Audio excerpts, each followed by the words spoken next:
said, if it catches me in the first 30 seconds, yeah, I'm a fuck with it. Usually it's gonna be the beat, right? The beat's gonna kind of lure you in. Then you might start to hear a bit of a melody with the flow, and then you get hooked into what they're actually saying. Um, that takes a lot for me. You know what I'm saying? Because I have a slow mind. I have to really sit with that shit. Like I have to listen to a song about 4 times. Yeah. You know what I'm saying? To catch it. Because these metaphors, sometimes they go over your head. And you have to catch some because you might be hyped about the last one and you just missed the next one that came. Right. But I get it, but they don't have moments like that. But you can't say that until you actually sit and listen to the song. I listen. That's what I'm saying. Okay, well, I have it. Okay, well, so that's your opinion. Respect. But I mean, I know for me, like I can't say that it's a wax song because I haven't sat and listened to it. It doesn't catch me in the first 30 seconds. If I could sit down one day and pay attention to it and not let the ADHD take over, hey man, I'll catch it. You got to sit down and puff one and really just jam it. Yeah, because then I don't know, you might be biased because you're gonna really be jamming like way too hard because you just. That's the best time to really appreciate the art too. That's the thing. A lot of times we don't appreciate it because I think the problem is, okay, this is I don't know if this is high talk, but I think the problem is that, okay, when you like a little lit and you're listening to a song, you are fully engaged, like zero, everything else that's going on around you is not happening, right? I think that when you're a little bit more even-minded,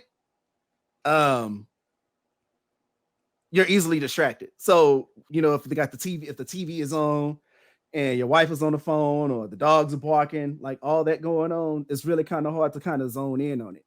And then I think another thing is that it depends on how you listen to the music. Yeah.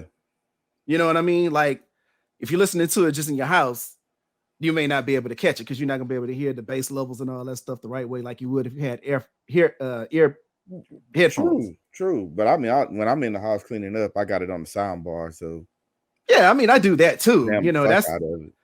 But that's just like for me. It's listening to it in a different way. It's not really listening to it. It's just kind of something to kind of get you moving so you can be productive. But I'm talking about sitting on your couch, nothing going on with the headphones on, and then just really paying attention to what they say.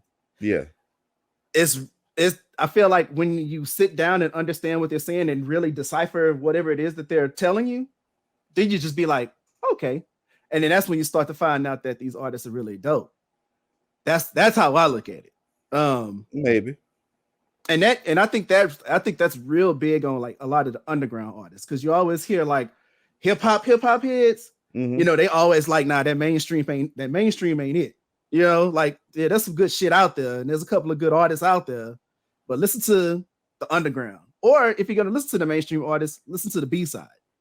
The B-side is where the dope shit is, because that's what's gonna be your most underground stuff, because nobody's pubbing those songs. Right. So I can't really call a song whack just by hearing it, but listening to it. Now, if I'm listening to it and the shit don't make sense, all right. Call it what you want. If you ain't called me in 15 seconds.